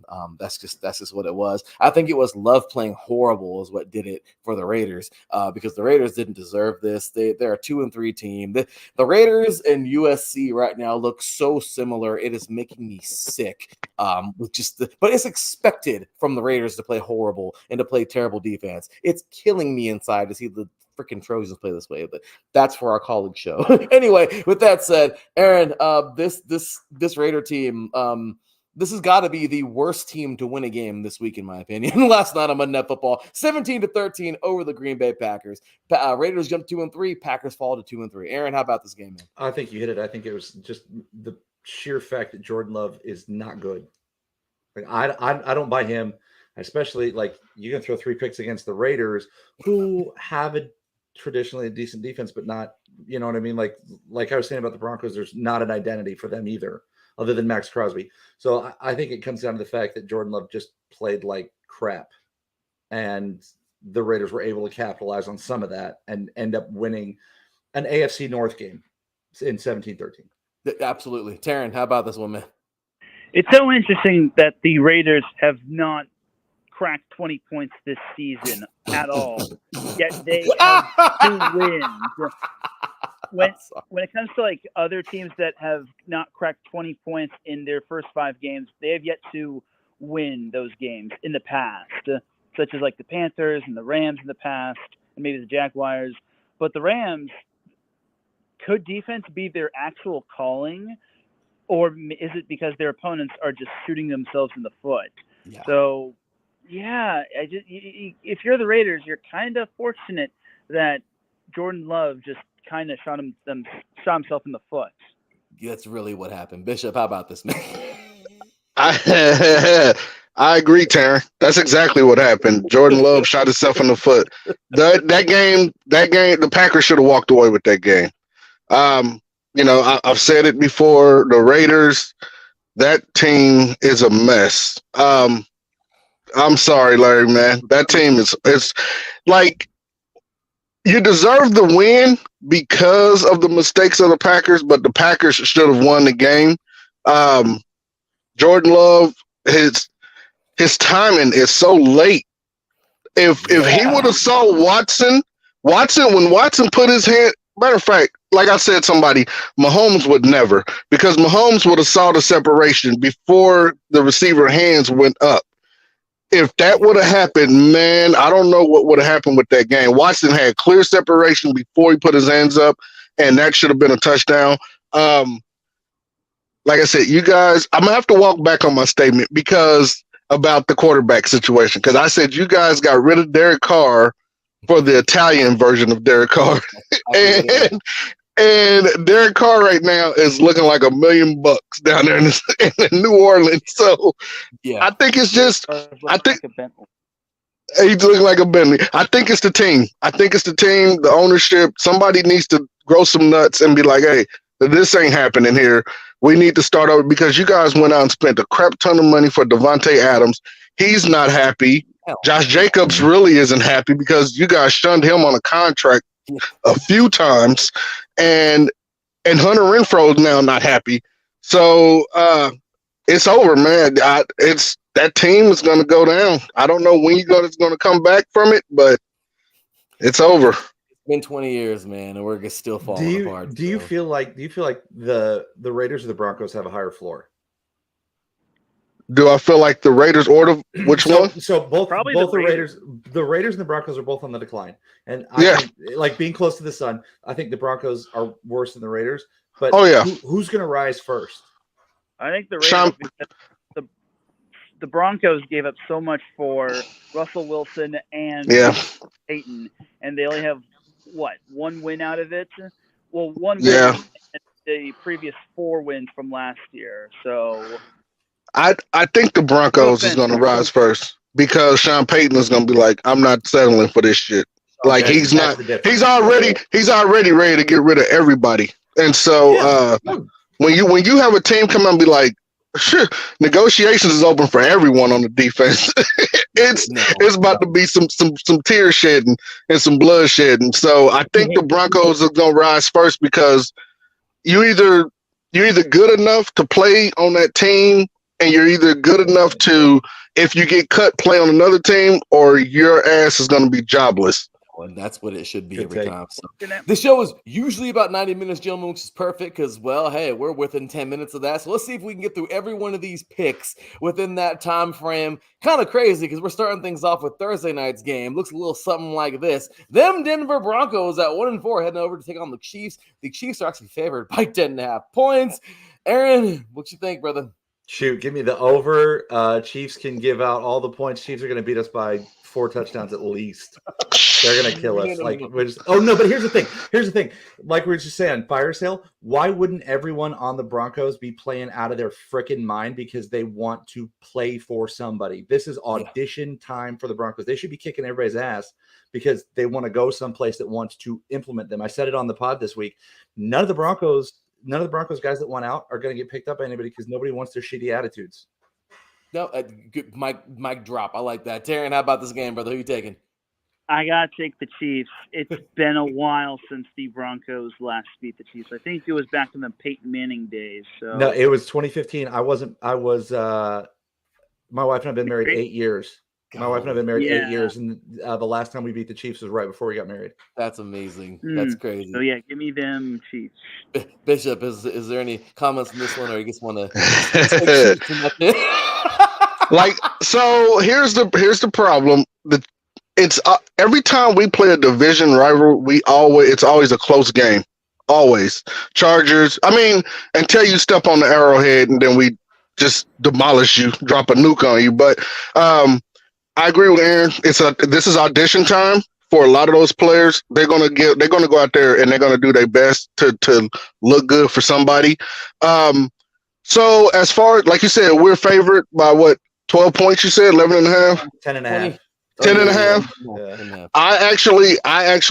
I picked the Chiefs, but I flipped it and I made the Chiefs the underdogs and I made them plus 5.5. Okay. Or 4.5, because it can go either way. I feel like we should dust them off, but you never know. Like you said, we're looking human as ever. Like I said, our receiving corps still have to figure this thing out, and it can go either way. Hey man, well, give me the Chiefs, but I feel like the Broncos are going to fight like hell because of that reason, man. It's going to be good. So we'll see. So all right, guys, let's go quick picks. Let's have some fun. Sunday morning, the International Series continues as those Ravens at 3-2 come off a tough loss. Will be taking on those 2-3 Titans in Tottenham Hotspur Stadium early morning on Sunday. What do you guys think? Ravens are favored by 4 points. Aaron, who are you taking? Baltimore. I love how you said that so fast. Baltimore. I don't care about the game. So Baltimore, fine. Baltimore. Teran, who are you taking, brother? Tough one, but I'm going to take the Ravens just to be safe. Yeah, smart pick. Bishop. I'm going to go with Tennessee. You going with Tennessee, huh? I'm going with Tennessee. I think the defense is they're gonna cause some issues for Baltimore. Then that could be, but I'm gonna take the Ravens on this one, man. But I like that. I like that. You're going with that. So next up, Washington, the Commanders, man, 2-3 on the season, taking on these Desmond Ritter-led Falcons at 3-2 in their home in the ATL. The Falcons are favored by 2.5 points. Aaron, Washington. He's just naming the team. Well, I'm watching him. Like I said at the very beginning, it was the first game we talked about. Don't sleep on Sam Howell. I think he's going to come correct. Oh, that's good stuff right there. Teran. As crazy as this sounds, Atlanta. Stop. I'm just kidding. Well, hey, we'll see. We'll see if these guys make it happen. So, Bishop. Atlanta's the favorite. This is another one of those games where I actually flipped it and made Atlanta the underdogs as far as the spread go. I made them plus because I think Atlanta can win, but just to err on the side of caution, I think Washington, if they do pull it out, it's going to be like a 3-point. Yeah, no, that's for dang sure. I like Atlanta's defense a lot. I just want to. I don't know. I guess after getting done the way they did, man, I'm gonna go Commanders in this one. But gosh dang it, man, the Falcons look good at least versus these guys. The Seattle Seahawks back in action this week at 3-1, taking on those Bengals who have just had such a rough start at 2-3. The Bengals are favored by 3 points at home. Aaron, what you got? I'm gonna take the Bengals in this one because it's in Cincinnati, and I think Joe Burrow and Jamar Chase got a little bit of rhythm going from the last game. So give me the Bengals. I could see that. Teran. I'm gonna take the Seahawks. That's It's gutsy, but you know what? It makes sense. It does. Why not, right? So Bishop. Yeah, I think Cincinnati's the favorite on this one. I think I flipped that one too and made Cincinnati the underdogs just because of the problems. Joe Burrow's been struggling a lot. And I think T. Higgins is out, right? I think so. Yeah. I think so. Yeah. So I think if you take away push off Chase, then Joe Burrow's going to struggle. So That's I can't really pick between the two, honestly. It's a hard one to have to pick, but I'm gonna go Seahawks this one. Damn it, why not? It's a tough one, but you're absolutely right on this. So okay, Indianapolis taking on the Jaguars, man. Both teams are 3-2. Both teams are just in that division where they're the only teams that are good to them. That's pretty much it. The Jags are favored by 4 points. I think it's because they're home. I'm just gonna be real with you. So Aaron, what do you think, man?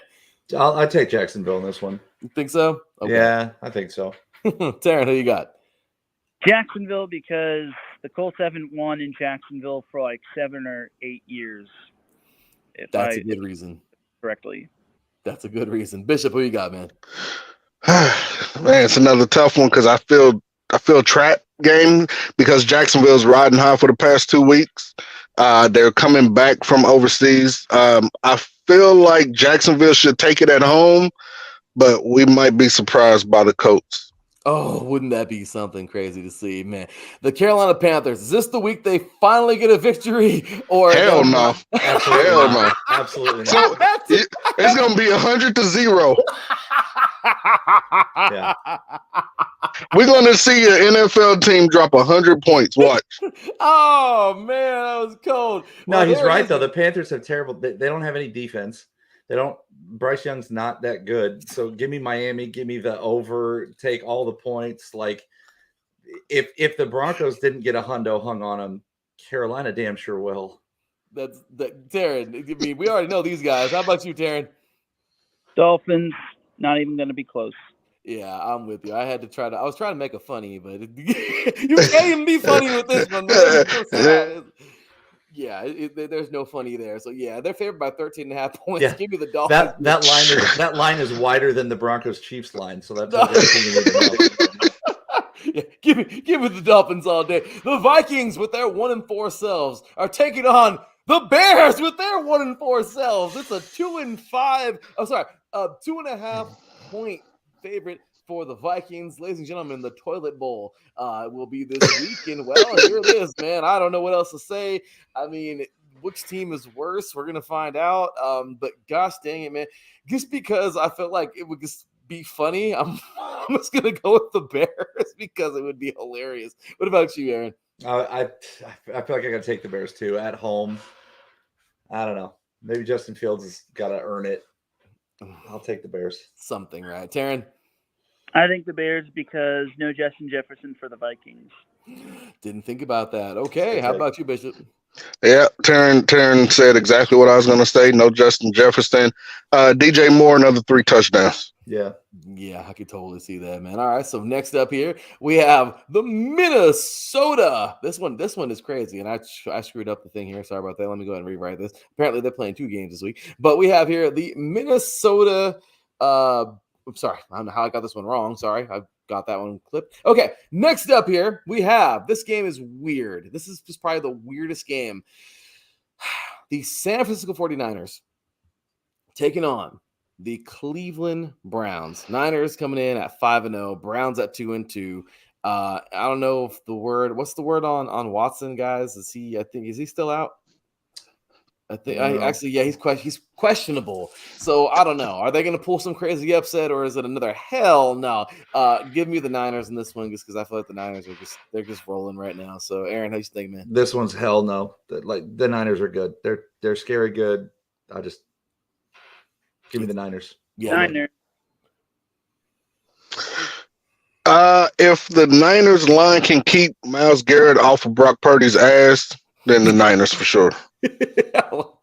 Yeah, man, that's a toughie. Just kidding. But next up here, the New Orleans Saints coming off of a gigantic victory over a team that wears almost the same exact colors, the Houston Texans. Wow. Let's see here. Can they do the same thing to this team here? We'll see. The Saints are favored by 1.5 points. The Saints are 3-2. Texans are 2-3. Texans are playing at home. Aaron, what you think, man? Give me that Texas team. Houston. CJ Stroud might have a get-right game.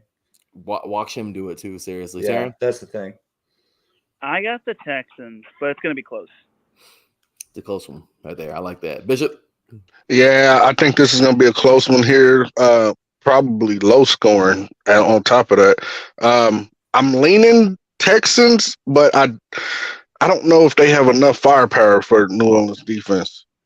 Yeah, it's kind of hard, man. I'm gonna say New Orleans just because. No, I'm just kidding. I can't. This is a hard one for me. I want to say New Orleans, but D'Amico Ryans has these guys playing pretty well. Let's see what Stroud's got, man. Give him the Texans this week. Next up, man, we get another toilet bowl as my beloved horrible Raiders will host the Patriots. 1-4 Patriots, 2-3 Raiders. I mean, 22 years ago, this was a great football game. 22 years later, this is a game that, this is kind of like watching the last two place teams play in the European Soccer League that no one cares about. I mean, let's just be real. That's just pretty much what this is. So, well, here we are, guys. The Raiders are actually favored by 3 points. Aaron, what do you think? Yeah, dude, 22 years ago, I could dunk a basketball and was recruited by colleges across the nation to play basketball. I got nothing on you. This is one of those games where I wish two teams could kill each other and they both lose. I can't believe these words are going to leave my lips with that over my shoulder, Teran, but give me the Raiders. Yeah! Aaron's vomiting currently, but it's okay. We'll give him we'll mute his screen so you don't have to see it. Teran, what do you think, man? Past me would have chosen the Patriots. Present me is picking the Raiders. 2 for 2 with the silver and black, and that's a Bronco and a Charger. Are we gonna get a Chief? Bishop, what about this game, man? I think Belichick is going to have a redemption game this week against you guys, unfortunately. Man, I would love to say the Raiders, but watching how they played the Packers, man, hey, you know what? Then again, this might be one of those situations where we see both teams end 0-0. That's what I'm saying. The over under on this is 41. Hard. Take the under hard. Yeah, definitely under. I think Belichick is gonna have a redemption game. He's gonna take his frustrations out on y'all. 10-6 Patriots. That's what Bishop's 10-6 Patriots. We're getting a baseball score. So, of course, I'm taking my Raiders, but we'll see how it goes this week, guys. And, of course, Detroit. How about this team, man? 4-1 taking on them. Bucks coming back this week at 3-1. Detroit is favored by 3 points in Tampa Bay. Aaron, what you got? This is a game of the week. Yeah. I'm calling it right. Yep. This one's the game of the week. Yep. And I think it's a slugfest. And I think that I think that Tampa's going to do it because they're at home. They're in that humidity. They're outside. I think Tampa wins by like a 6. I think they win by like a touchdown, no 2-point or like 2 field goals. I think I would probably take the under on this, but I think Tampa does it. What that's I don't know. I was gonna hold it, but yeah, I think Tampa's gonna exit this thing out, man. I don't know why I just feel that way. So, Teran, what about you, brother? I'm taking the Bucks, but barely. I think Baker Mayfield gets it done. 3 for 3. But we can't sleep on those Lions. I think Baker was hyped up for being on college game day, man, watching the Red River rivalry. So I don't know, man. Bishop, what you got, brother? Yeah, Baker wish he can go back to college and say F the NFL. NIL, baby. Man, this is the game of the week. This is for Detroit. This is feeling like a trap game. I'm thinking if Montgomery can have a 100-yard rushing game, then Detroit's probably going to take it. Yeah, I can see that, man. Next Next up, we have the Arizona Cardinals coming in at 1-4. The Rams coming in at 2-3. The Rams are favored by 7 points in this game. They're at home in SoFi. Oh, this is a crazy one. Aaron, how about this, man? So this game has the tied for like largest over under of the week because neither of these two teams play defense. 48.5 is the over under, and I would take the under on this because I don't think other teams play offense really well either. But I'm gonna go with the home team. Give me the Rams. How about you, Teran? You cover these guys, man. This is your brother's team. How about this? How about these the Rams? Or are you taking them Cards this week? I'm taking the Rams. Are you pretty locked in on that one? He just nods. How about Yes. you, Bishop? Okay. He's like, I'm done. I don't want to talk about this game no more. Bishop, how about you, brother? I don't know. If the eyebrowless man himself can play play with no mistakes, I really don't know. I really don't know. I'm Slick sorry. as his bald head. Slick as his, hey, dude. Hey, I swear that dude is not from here, man. I'm telling you. He's in Arizona. It's That's close to where Area the 51, baby. it's close to Area 51. Thank you. That dude is not one of us, bro. I'm telling you. What y'all see? Y'all will see. What? I know. Oh man. Philly is coming into this thing 5-0. They are favored by 7 points. They are just taking on this 2-3 Jets team who just, sometimes they can do something, but they can't get right for the most part. The defense is damn good, but like you said, Bishop, they're quarterback away. They honestly probably, I couldn't imagine them this year with Rodgers. That would have been amazing, but unfortunately we didn't get They that. would have killed us. Give me the Eagles all day. They're favored by 7. I'm almost positive they're going to win this damn game, unless they play what they did against the Commanders a couple weeks ago. So, Aaron, what do you got, man? Well, here's the thing: if they better not play the way they did against the Rams, because the Jets are carrying momentum right now, and they beat a dog butt team in the Broncos. But they found things. They found a run game. They found a pass rush, and they have athletic guys that can pass rush. So I'll take the Eagles, but it's gonna be close. I think it's gonna be somewhere in that, like the score we saw with the Eagles last week, a tutty maybe. I can see that. Teran, how about this, man? I'll take the Eagles, but it's going to be close. I think that Jets defense is for real. Yeah, they are. They really are. Bishop, how about this one? I think the Jet, like you said, the Jets is carrying momentum. They've realized that they can put up points. They put up 31 points. It's going to be a tough one for the Eagles. It's going to probably be close. It's going to be very tough for the Eagles because that defense, Sauce Gardner, and I don't know. I think the Jets is going to walk away with this.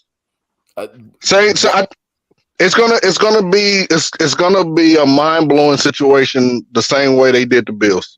Can you imagine that, guys? Can you imagine that? I mean, just amazing. Like walk off INT or something like that. It'd have to be something like. Watch that would be insane, man. So Sunday Night Football, we got a doozy. I'm sorry, I had to, guys. This is gonna be the fastest one we did all week, man. The Bills are coming in this thing pretty pissed off right now. The Giants. I'm sorry. The Giants are 1-4. The Bills are 3-2. The Bills are favored by 14 points. I can't do this, man. Aaron, talk to him. Yo, the Bills lost. They lost to Jacksonville, and they're getting back at home in Orchard Park. I think the over/under should be higher on this because I think the Bills themselves will put up 45 points. The line's 14. Josh Allen probably throws for close to 400 in this game just to like, I don't know, set the world right again. Give me the Bills all day, every day in this. I thought you were going to say world record. No. He said world right, but I thought the Ruhr was record. I'm sorry, guys. I don't know what's going to be worse. This game for just being as horrible as it is, or I don't know, man. I mean, I don't know who's going to score more points this week. This should be a funny week. I don't know, but anyway, guys. All right. So, Teran, how about this one, brother? This is a no-brainer. To quote Destiny's Child, Bills, Bills, Bills. That was a good one. Oh. You got Aaron dancing? Yeah. Bishop. This game is great. Oh, my goodness. Bills is going to win. Josh Allen's going to throw 3 interceptions. Okay, bold. He's going spite bold. Pick. Yeah. That's a spite pick. Monday Night Football. Teran, this is all you, brother. The Dallas Cowboys, who just got not only sent to school, they got taken to school, they got lessons, and then they got taken back home and tucked in by the Niners last week. I mean, it was just horrible. Teran, I don't know, brother. These Chargers coming into this thing 2-2. They just smacked around the Raiders, which I don't know how that score was 7 points a couple weeks ago. Regardless, they're coming off a bye week. The the Chargers coming off a bye week, and the Cowboys coming off of a blowout. So I mean, there it is. Dallas is actually favored by 2 points. ESPN, what the hell are you smoking? Regardless, it is what it is. Chargers playing at home. Yeah. SoFi is going to be a nice night. We'll see. Aaron, how about this one, man? I don't know. This is what do you think? The Cowboys were on a bye week last week, right? None of them showed up to play. Ooh, that's true. Yeah, I live here. I can say it. I got to be honest. This is a trap game because the Cowboys could be hanging their heads, sulking because they just got their asses handed to them by a much better team. But I'm going to stick to my guns on this. I think that the San Diego Chargers, even though the Broncos are just San Diego Chargers, I just call them San Diego. I've done that 3 times this year. I've done it 3 times this year, and it's been years since they played San Diego. The LA Chargers, my God, sorry. The LA Chargers have the most questions to be answered still. If they win, they're going to win by a field goal. If Dallas wins, Dallas is going to blow them out. So I don't know. If I got to pick, pistol to my head, give me the Chargers. I'm picking AFC West teams all over the place. I'm picking the Chargers to beat the Cowboys as I sit in Dallas. That's our boy Aaron. Teran and Aaron. Now, Teran, here it is, brother. Talk to us, man. So no Leighton Vander Esch for Dallas, no Trayvon Diggs for Dallas. I think that Dallas defense is looking a little less vulnerable without its stars. And Chargers just got back Derwin James, and they got back Austin Eckler this week for practice.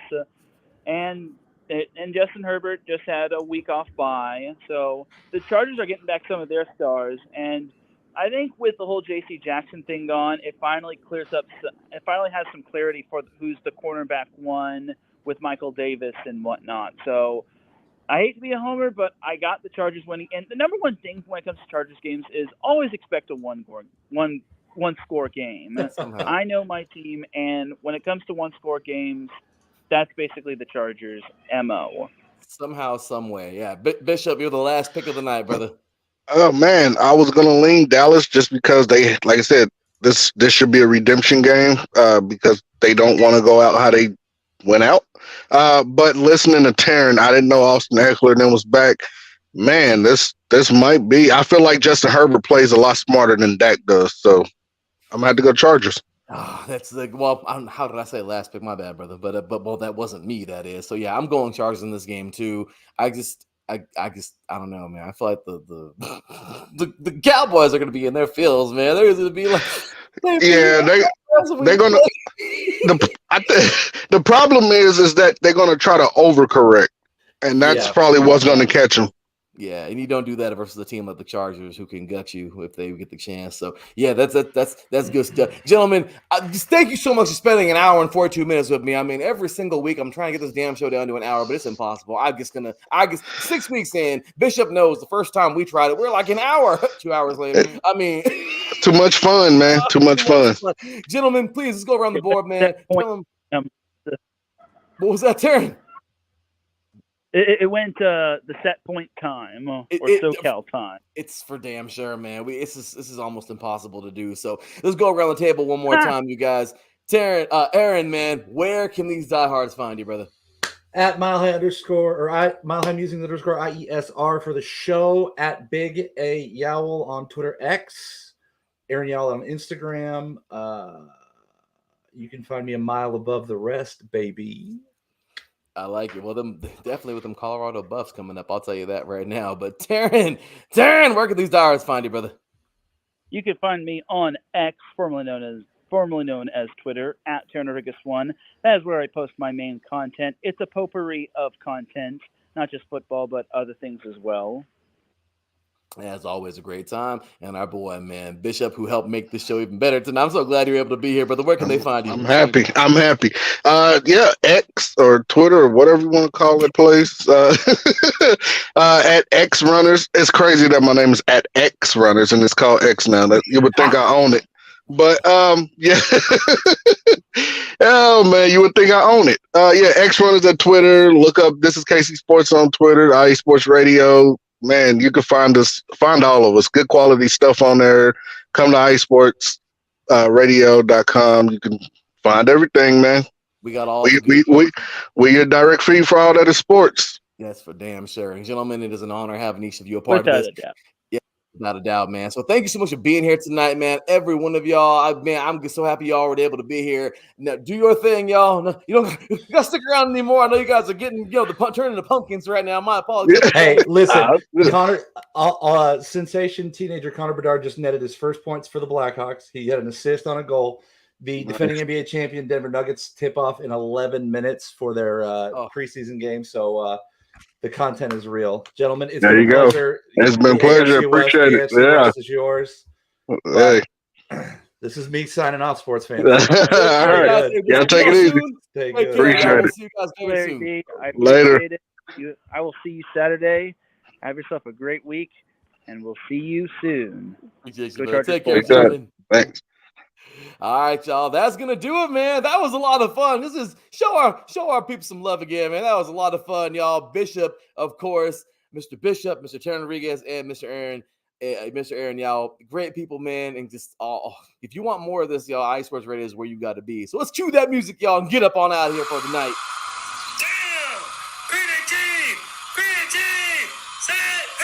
All right. Well, it was a little bit shorter tonight. Hour and 45 minutes, I guess. I mean, there's hardly any way to contain this show, but that was a fun one. Oh, my goodness. Just getting the good times rolling. Amazing content here on iSportsRadio.com because of all these great people that are a part of it. And as I always say, without all of you out there, iSports Radio is not your direct feed for all that is sports. But with all of you, we appreciate you so much for making us your direct feed for all that is sports. We got a great week of football coming up in week 6. For all the action, follow us at 3&Out IESR. Once again, that's at 3&Out IESR, all spelled out. Also, you can follow me, your boy Larry D. PHP_LB53. Show us some love. I'll follow back. Also, check out iSportsRadio.com. Bishop saying a little bit ago, y'all. Jump on there. We got all your stuff, all kinds of good stuff, man. A whole community on there. A forum. We have, of course, a awesome blog run by our very own Mike Cap. Post of Let's Whine About DMV Sports. Lots of great stuff on there. Check out our shop at iSportsRadio.com/shop. Grab you one of these bad boys, one of these shirts, one of these hats. I mean, hey, maybe you can grab a banner off the wall back here in the play, but we might get there soon, I don't know. But I will tell you right now, we always have great content for you. Check out our YouTube page, of course, where you're seeing this in plenty of other places. Of course, we're on, where are we at? I'm on my X account, on the iSports Radio X account, of course, on our YouTube at iSports Radio on YouTube. Text this show, y'all, every Wednesday, but it does switch up every now and then. Tonight's Tuesday night, so 5 p.m. Pacific time, 8 p.m. Eastern. I'll announce beforehand, unlike today, sorry. But throughout the entire NFL season, text 3&Out. Which, once again, amazing guests every time. Great people, great laughs, great content, and that's where you want to be. So, who's it going to be this week? We're going to find out. We got so many great games, a lot better than these past week. These were kind of some sleepers. Well, a couple of them were some sleepers, but some of these games were some snooze fests. So we'll see how it all kicks off this week. Starting on Thursday night, an AFC West battle. Broncos and Chiefs. Should be a fun one, and I'm glad you were able to check out all of our picks. Pick along with us, you guys. Check out hashtag IESR fandom. Send your videos. There's a chance to be retweeted by our X account at iSports Radio on X. Also, I still record the videos and put them on our Instagram account. Follow us on Instagram as well at iSports Radio. Follow us at iSports Radio on Facebook as well. And, well, that is going to do it for me. Signing off, y'all. As always, big ups to the man above. Our military subscribers, without him, nothing is possible. So I had to get that in there for sure. So with that said, you guys, that is going to do it for tonight's show. This is me, your brother Larry D, signing off. I will see y'all next week. Until then, take care. And as always, God bless.